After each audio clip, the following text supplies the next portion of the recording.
लोकसभा चुनाव में सीट बंटवारे को लेकर महागठबंधन में फंसा हुआ पेच सुलझने के बजाय और उलझता जा रहा है। बिहार में लोकसभा की 40 लोकसभा सीटों पर महागठबंधन में शामिल घटक दलों के बीच सीट शेयरिंग को लेकर जब बातचीत शुरू हुई थी, तब कांग्रेस ने 1 दर्जन सीटों पर अपना दावा ठोका था। धीरे धीरे संख्या घटकर 7 से 9 तक पहुंच गई, लेकिन अब आरजेडी की रणनीति की वजह से कांग्रेस लगभग 6 सीटों पर सिमटी दिख रही है। महागठबंधन में सीट बंटवारे के साझा ऐलान का इंतजार एक दिन कर आगे बढ़ रहा है।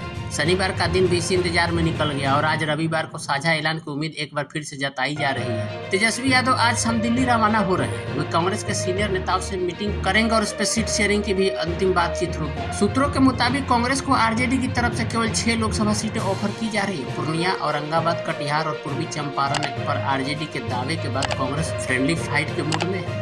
सबसे बड़ी वजह है कि आरजेडी की तरफ से कांग्रेस के दावे वाली सीटों पर अपना उम्मीदवार दिया जाना या फिर लेफ्ट के उम्मीदवारों को हरी झंडी देना। सूत्रों के मुताबिक कांग्रेस को जो सीट पर इस वक्त आरजेडी ऑफर कर रही है उनसे ज्यादातर सुरक्षित सीट है और कांग्रेस को आरजेडी की तरफ से इनकी सीटिंग सीट किशनगंज दे दी गई है। इसके अलावा कांग्रेस को समस्तीपुर, सासाराम, पटना साहिब, गोपालगंज जैसी सीटें दी जा रही है। कांग्रेस पूर्णिया सीट मांग रही है, लेकिन उसे पूर्णिया की बजाय नालंदा या हाजीपुर की सीट ऑफर की जा रही है।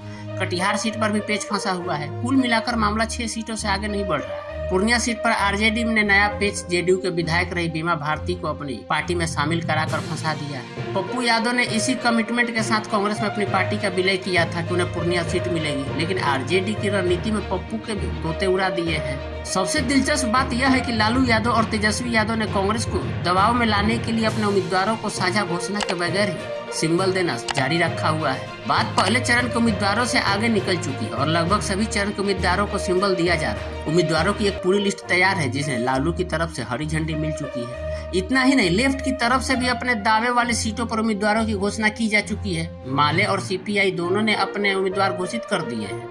महागठबंधन में कांग्रेस ही अकेली बची है जिसे अब तक बिहार में अपने किसी उम्मीदवार की घोषणा नहीं की है। शनिवार को कांग्रेस में उम्मीदवारों की चौथी लिस्ट जारी हुई, लेकिन इसमें भी बिहार से किसी कैंडिडेट का नाम नहीं था।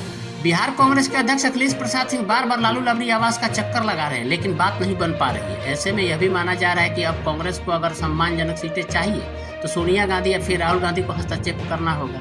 अगर ऐसा नहीं हुआ तो कई सीटों पर कांग्रेस और आरजेडी या दूसरी सहयोगी दलों के साथ फ्रेंडली फाइट करनी पड़ सकती है। बता दें कि कांग्रेस की तरफ से अपने दावे वाली सीटों की लिस्ट में कई ऐसी सीटों को शामिल किया गया था जिस पर आरजेडी ने अपना उम्मीदवार दे दिया है। औरंगाबाद और नवादा ऐसी ही सीटें हैं। कांग्रेस काराकट सीट भी मांग रही थी, लेकिन इस सीट को आरजेडी ने माले के कोटे में दे दिया। माना जा रहा है कि इस सीट पर मीरा कुमार अपने बेटे के लिए टिकट चाहती थी, लेकिन यह सीट माले के पाले में जाने के बाद मीरा कुमार ने सासाराम सीट से लोकसभा चुनाव नहीं लड़ने का सार्वजनिक ऐलान कर दिया। अब इस सीट पर कांग्रेस की तरफ से कई दावेदार है। पूर्वी चंपारण सीट पर भी कांग्रेस की नजर थी, लेकिन आरजेडी यहाँ भी अपना उम्मीदवार लगभग तय कर चुकी है।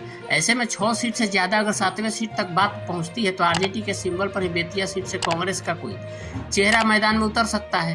कुल मिलाकर कहे तो महागठबंधन में सीट शेयरिंग के ऐलान के लिहाज से आज का दिन बेहद खास है। इंतजार इस बात का है कि लालू की रणनीति के आगे कांग्रेस कितना झुकती है या फिर वह फ्रेंडली फाइट के लिए तैयार है। अब देखिए, पता चल जाएगा 1-2 दिनों में।